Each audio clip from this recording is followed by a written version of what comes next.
रोचक कहानियों के लिए हमारे चैनल को सब्सक्राइब करें और बेल आइकन को दबाएं। अर्जुन कृष्ण युद्ध। एक बार महर्षि गालब जब प्रातः सूर्यास्त प्रदान कर रहे थे, उनकी अंजलि में आकाश मार्ग से जाते हुए चित्तसेन गंधर्व की थूकी हुई पीक गिर गई। मुनि को इससे बड़ा क्रोध आया। वे साप देना ही चाहते थे कि उन्हें अपने तपोनाश का ध्यान आ गया और वे रुक गए। उन्होंने जाकर भगवान श्री कृष्ण से फरियाद की। श्याम सुंदर तो ब्रह्माय देव ठहरे ही झट प्रतिज्ञा कर ली 24 घंटे के भीतर चित्तसेन का वध कर देने की। ऋषि को पूर्ण संतुष्ट करने के लिए उन्होंने माता देवकी तथा महर्षि के चरणों की शपथ ले ली। गालव जी अभी लौटे ही थे कि देवर्षि नारद वीणा झंकारते हुए पहुंच गए। भगवान ने उनका स्वागत आतिथ्य किया। शांत होने पर नारद जी ने कहा, प्रभु आप तो परमानंद कंद कहे जाते हैं। आपके दर्शन से लोग विषाद मुक्त हो जाते हैं, पर पता नहीं क्यों आज आपके मुख कमल पर विषाद की रेखा दिख रही है। इस पर श्याम सुंदर ने गालव जी के सारे प्रसंग को सुनाकर अपनी प्रतिज्ञा सुनाई। अब नारद जी को कैसा चैन आनंद आ गया। झटपट चले और पहुँचे चित्तसेन के पास। चित्तसेन भी अपने चरणों में गिरकर अपनी कुंडली आदि लाकर ग्रह दशा पूछने लगा। नारद जी ने कहा, अरे तुम ये सब क्या कर रहे हो? तुम्हारा अंतकाल निकट आ पहुंचा है। अपना कल्याण चाहते हो तो बस कुछ दान पुण्य कर लो। 24 घंटों में ही श्री कृष्ण तुम्हें मार डालेंगे। उन्होंने प्रतिज्ञा कर ली है। अब तो बेचारा गंधर्व घबराया। वह इधर उधर दौड़ने लगा। वह ब्रह्मपुरी, शिवपुरी, इंद्रियम, वरुण सभी लोकों में दौड़ता फिरा, फिर भी किसी ने उसके यहाँ ठहरने तक नहीं दिया। श्री कृष्ण से शत्रुता कौन उधार ले? अब बेचारा गंधर्व राज अपनी रोटी पीटती स्त्रियों के साथ नारद जी की ही शरण में आ गया। नारद जी दयालु ठहरे ही बोले, अच्छा यमुना तट पर चलो। वहाँ जाकर एक स्थान को दिखाकर कहा, आज आधी रात को यहाँ एक स्त्री आएगी। उस समय तुम ऊंचे स्वर में विलाप करते रहना, वह स्त्री तुम्हें बचा लेगी। पर ध्यान रखना, जब तक वह तुम्हारे कष्ट दूर न कर देने की प्रतिज्ञा न कर ले, तब तक तुम अपने कष्ट का कारण भूलकर भी मत बताना। नारद जी भी विचित्र ठहरे। एक तो ओर चित्तसेन को समझाया, दूसरी ओर पहुंच गए अर्जुन के महल सुभद्रा के पास। उसने बोले, सुभद्रे आज का पर्व बड़ा ही महत्वपूर्ण है। आज आधी रात को यमुना स्नान करने तथा दीन की रक्षा करने से अच्छे पुण्य की प्राप्त होगी।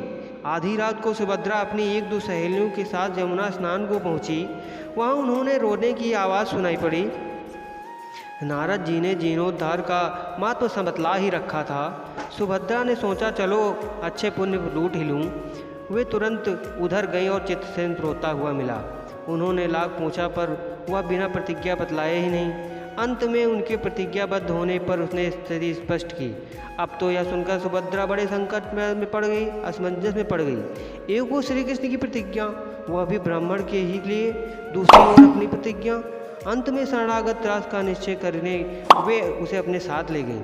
घर जाकर उन्होंने सारी परिस्थिति अर्जुन के सामने रखी।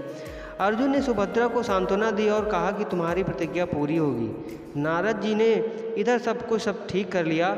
तब द्वारिका पहुँचे और श्री कृष्ण से कह दिया कि महाराज, अर्जुन ने चित्तसेन को आश्रय दे रखा है, इसलिए आप सोच विचार कर ही युद्ध के लिए चलें।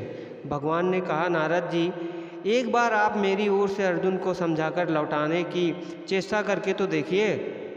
अब देवर्षि पुनः दौड़ते हुए द्वारका से इंद्रप्रस्थ पहुँचे। अर्जुन ने सब सुनाकर साफ कर दिया, यद्यपि मैं सब प्रकार से श्री कृष्ण की ही शरण में हूँ और मेरे पास केवल उन्हीं का बल है, तथापि अब तो उनके दिए हुए उपदेश छात्र धर्म से कभी विमुख न होने की बात पर ही दृढ़ हूँ। मैं उनके बल पर ही अपनी प्रतिज्ञा का रक्षा करूँगा।